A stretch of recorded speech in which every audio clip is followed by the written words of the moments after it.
Big boss season 19 के घर में आखिरकार क्यों हो रही है जेलसी, वो भी फरहाना भट्ट को अशनूर कौर से।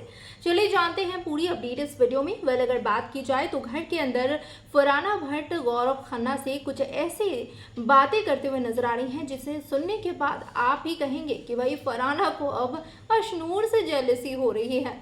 होता ये है कि यहाँ पर अभिषेक बजाज वाला मुद्दा जो है वो खुलता है, जहाँ फरहाना कहती हैं कि भाई आप देखते नहीं हो कि ये कैसे बात करता है, इसको बात करने का तरीका नहीं पता है, ये मुझ पर बोल दिया कि हाँ अनइंटेंशनली मैंने किया, मेरा कोई ऐसा इंटेंशन नहीं था, तो क्या मैं मान लूँगी?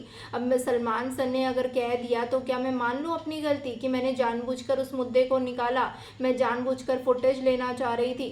तो यहाँ पर गौरव जो हैं वो समझाते हैं कि देख, एक मौका दे के देख तो अभिषेक को समझने की कोशिश कर, अभिषेक का भी पॉइंट ऑफ व्यू जानने की कोशिश कर, तभी तुझे ऐसा समझ में आएगा कि भाई एक्चुअल में गलती किसकी थी। और अब जब गलती हो गई है तो हम उस चीज़ को लेकर सामने वाले बंदे से पूरे सीज़न उखरे रहे, ये तो सही नहीं है।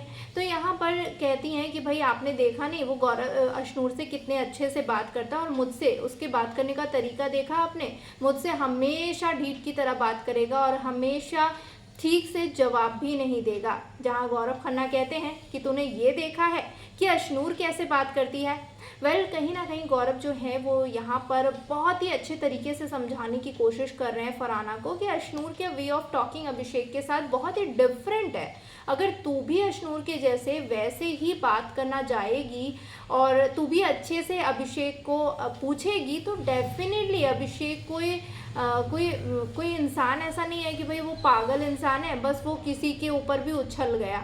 तेरे वे ऑफ टॉकिंग का और तेरे टोन का बहुत ज़्यादा मैटर है। और तू किसी के साथ भी, अगर तू मुझसे भी ऊंची आवाज़ में बात करेगी, ताव से बात करेगी ना, तो मैं भी उसी टोन में तुझे रिप्लाई करूँगा। और तू मुझसे भी अगर अच्छे से बात करेगी तो मैं तुझसे अच्छे से बात करूँगा। जैसे तू मुझे अपनी बातें रख रही है यहाँ पर, तो प्रॉपर तरीके से रख रही है ना, तो इसी तरीके से तू अभिषेक से भी जा, अभिषेक से भी क्लियर कर इस पूरे मुद्दे को, क्योंकि अगर क्लियर नहीं करेगी तो तेरे मन में चलते रहेगा, वो घाव जो है ना वो पनपते रहेगा। तो फरहाना की इन बातों से तो भाई साफ तौर पर पता चल रहा है कि भाई फरहाना को अब अशनूर से जेलसी हो रही है कि अभिषेक जो है वो अशनूर को भाव देते हैं, अशनूर से ठीक से बातें करते हैं, अशनूर और अभिषेक की दोस्ती बहुत अच्छी हो रही है, और फरहाना के साथ अभिषेक का ऐसा कोई बॉन्ड नहीं है। तो भाई दोस्ती दोनों तरफ से होती है, जैसे तालियां दोनों हाथ से बजती है ना, तो वैसे दोस्ती दोनों तरफ से होती है। तो जितना अशनूर से अभिषेक अच्छे से बात करते हैं वैसे ही अशनूर भी अभिषेक को रिस्पेक्ट के साथ बात करती है और उन्हें समझने की कोशिश भी करती है। क्या कहना चाहेंगे आप? कमेंट सेक्शन में अपने रिएक्शन जरूर शेयर करें।